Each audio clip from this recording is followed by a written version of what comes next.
When a product is designed, a manufacturing engineer must link the completed concept to something that's manufacturable. To bridge this gap, a CAD product is needed that is broad enough to cope with a wide range of pre-manufacturing issues. Autodesk PowerShape combines the strengths of wireframe, surface, solid, and mesh modeling, allowing molded parts and their tooling to be created and prepared for manufacture. Models can be created from the ground up, with a multitude of wireframe functions, as well as tools like the Smart Surfacer, allowing quick and intelligent surface generation.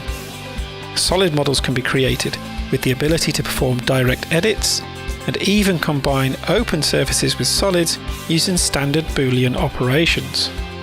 Extensive analysis tools can automatically detect and repair critical faults in imported solid models, with additional tools such as draft angle shading to detect for undercuts which would make parts difficult to eject from the mold, helping to analyze the manufacturability of models.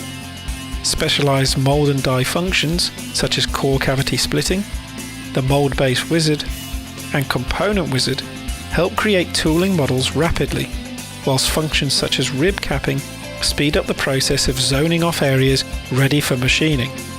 For the finest part details, electrodes can be extracted directly from the model, as well as providing inspection points and script files to accurately position them in the EDM machine itself, all within an automated workflow. Autodesk PowerShape provides all of this in a single versatile toolkit, providing a focused yet flexible modeling for manufacture companion for tooling.